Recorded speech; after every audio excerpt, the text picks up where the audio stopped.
Thanks for watching. Don't forget to like, comment, share and subscribe to Mufti Tariq Masood, famous scholar. بھائی دنیا میں جو آدمی میں لچک نہیں ہے نا, فلیکسیبلٹی نہیں ہے, لچک نہیں ہے جس میں, وہ کبھی بھی کامیاب نہیں ہو سکتا. یاد رکھو یہ جو ہوتا ہے نا, میں اصول کا پکا, بھائی اصول کا پکا ہونا تو اچھا ہے, لیکن یہ اصول ہی غلط ہے کہ جو کہہ دیا تو اس پہ قیامت تک قائم رہنا ہے. یہ اصول ہی غلط ہے. اصول یہ ہونا چاہیے کہ جب موقع کی مناسبت سے جو بات ٹھیک لگے گی اپنے آپ کو چینج کر لوں گا. یہ اصول ٹھیک ہے, اس اصول پہ پکے رہو, اور یہ نبی سے ہمیں ملتا ہے یہ اصول. حدیث میں آتا ہے ایک صحابی نبی کے پاس آئے, مجھے صدقہ چاہیے, یہ چاہیے, وہ چاہیے. آپ نے فرمایا اللہ کی قسم تم پر خرچ نہیں کروں گا میں. وہ چلے گئے, آپ نے دوبارہ بلایا, فرمایا ان پہ صدقہ کرو, دے دو. وہ پریشان, یا رسول اللہ آپ نے تو قسم اٹھائی تھی کہ میں آپ کو نہیں دوں گا. آپ نے فرمایا من رأى علی یمین فرأى غیرہا خیرا منہا فلیکفر عن یمینہ, کہ جو شخص کسی بات پہ قسم اٹھا لے, جائز بات ہو, کوئی اگر حرام پہ قسم اٹھائی وہ تو بچنا لازم ہے نا, کہ میں گناہ نہیں کروں گا, وہ تو ویسے ہی حرام ہے. جائز کام, صدقہ تو جائز ہے نا, بلکہ ثواب ہے. فرمایا کوئی کسی جائز کام پہ قسم اٹھائے, پھر بعد میں اس کو خیال ہو کہ مجھے قسم توڑ دینی چاہیے, اس کا مائنڈ کیا ہو گیا, چینج, تو اسے چاہیے قسم توڑ دے اور کفارہ ادا کر دے, اس قسم پہ قائم بولو نہ رہے.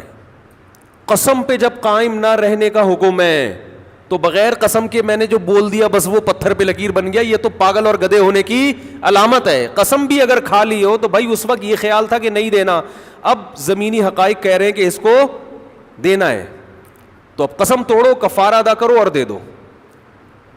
بات نہیں آ رہی میرا خیال ہے. یہ کس کی سیرت ہے, نبی کی. نبی سے زیادہ کسی کی پکی زبان ہو سکتی ہے, لیکن ایسی لچک سکھائی ہے کامیاب بننے کے لیے کہ یہ نہیں کہ جو کہہ دیا تو وہ پتھر پہ لکیر. گراؤنڈ ریئلٹی کے لحاظ سے, ماحول کے چینج ہونے کے لحاظ سے آپ نے اپنا رویہ کیا کرنا ہے, چینج کرنا ہے. اس وقت آپ کی رائے یہ تھی, اب آپ کی رائے وہ ہے, کیونکہ زمینی حقیقت بھی چینج ہوتی ہے اور انسان کی نالج بھی چینج ہوتی ہے اور انسان کی رائے بھی چینج ہوتی ہے. بعض دفعہ نالج چینج نہیں ہوتی, انسان تانے بانے ملا کے ایک رائے قائم کرتا ہے, بعد میں جب اور گہرا سوچتا ہے تو اسے لگتا ہے کہ وہ رائے ٹھیک نہیں تھی, تو وہ اسٹیٹمنٹ اس کا کیا ہو جائے گا, چینج. کوئی بات نہیں, دن میں 100 دفعہ چینج ہو جائے. ناکام وہ ہے جو کہہ دیا تو اڑ گیا, بس کچھ بھی ہو جائے.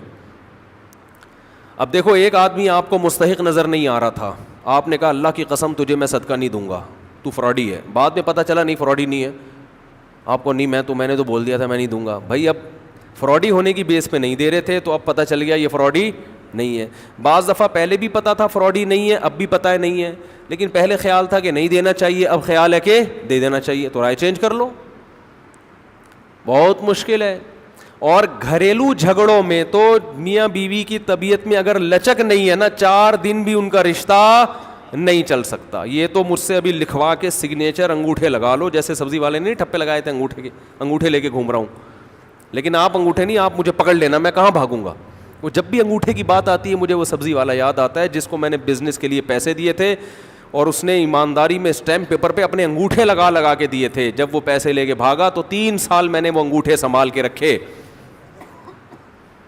اب لوگ مجھے کہتے ہیں نا وہ فلاں آدمی کو میں اتنے کروڑ روپے دے رہا ہوں تو اتنا ایماندار ہے, میں تو اسٹیمپ پیپر پہ لکھوا رہا ہوں اور انگوٹھے بھی لگوا رہا ہوں. میں کہتا ہوں یہ انگوٹھوں کا تذکرہ میرے سامنے مت کیا کرو, انگوٹھوں سے کچھ بھی نہیں ہوتا. بندہ اگر 2 نمبر ہے, اسٹیمپ پیپر بکری کو کھلا دینا, کسی کام کا نہیں ہے یہ اسٹیمپ پیپر, عدالت سے بھی نہیں نکلوا سکتے. سمجھتے ہو, لکھوایا کرو ضرور, لیکن اس سے ہوگا کچھ بھی نہیں. عدالت انگوٹھا دیکھ کے بولے گی بس ٹھیک ہے انگوٹھا, اب انگوٹھے کو پکڑ کے جیل میں ڈال دو, بس انگوٹھے کو دیے تم نے پیسے. بندہ تو پکڑائی میں آئے گا ہی نہیں, آ بھی گیا تو کچھ بھی نہیں کر سکتے. عدالت کہے گی دیے کیوں تھے. تو پیسہ دینے سے پہلے 100 دفعہ سوچا کریں. خیر, تو کیا بات چل رہی تھی, ابے انگوٹھے کی بات کہاں سے آئی.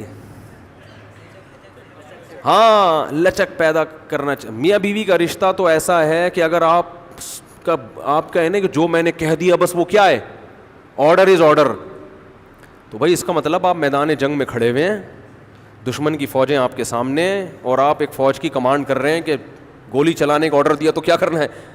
یہ گھر ہے، یہ میدان جنگ بولو نہیں ہے. یہاں آپ کا اسٹائل یہ ہونا چاہیے، آپ نے بیوی کو آرڈر دیا، گراؤنڈ ریئلٹی یہ کہہ رہی ہے کہ بھائی میرا روب اس پر بیٹھا ہوا ہے اور وہ پکوڑے بنا بنا کے خود ہی کھا رہی ہے، آپ کو ایک لقمہ بھی نہیں کھانے دے رہی. آپ غصے میں آئے، آپ نے کہا بیگم مزید پکوڑا اگر کھایا نا تو گراؤنڈ ریئلٹی کہہ رہی ہے کہ اس دھمکی سے یہ پکوڑے کھانا چھوڑ دے گی نا. لیکن آگے اس کا ایٹیٹیوڈ آپ نے دیکھا، اس نے کہا تو کیا کر لے گا، فوراً وہ کرچلی اٹھائی، تو کیا کر لے گا، فوراً لچک پیدا کرو بولو تو صبر کروں گا اور کیا کروں گا. یہ کامیاب، یہ گھر کیا کیسے چلے گا، یہ رشتہ جوڑا رہے گا. اگر آپ نے اس کے ایٹیٹیوڈ دیکھ کے، اس کی پیشانی پہ سلوٹیں دیکھ کے اپنی دھمکی کو واپس نہیں لیا تو یہ گھر کیا ہوگا؟ پکوڑے تو کھا لو گے آپ لیکن آپ کے بچوں کی ماں مارکیٹ سے شارٹ ہو جائے گی. تو اس میں گھر کے اندر کا اصول لچک. کامیاب آدمی وہ، ہاں ناقابل برداشت کوئی معاملہ ہو جائے تو ایک الگ بات ہے. تو اللہ نے کیا حکم دیا کہ اگر ڈیورس ہو گئی ہے پھر دوبارہ ملنا چاہتے ہیں تو کباب میں ہڈی بولو مت بنو، ملنے دو ان کو، کوئی مسئلہ نہیں ہے. ہاں یہ قرآن نے کہا ہے کہ اس شرط میں ملیں کہ ان کا اپنے بارے میں یہ خیال ہو کہ دوبارہ وہ جھگڑے نہیں کریں گے. ایسا نہ ہو ملتے پھر وہی ٹینشنیں شروع کر دیں، اب دوبارہ اپنی اصلاح کر کے آئیں کہ بھئی اب ان ماضی کے قصوں کو چھیڑنا نہیں ہے. لیکن یہ ایک یا دو طلاقوں کے بعد ہے، 3 طلاق کے بعد نہیں مل سکتے جب تک کہ کہیں اور نکاح نہ ہو جائے اس کا.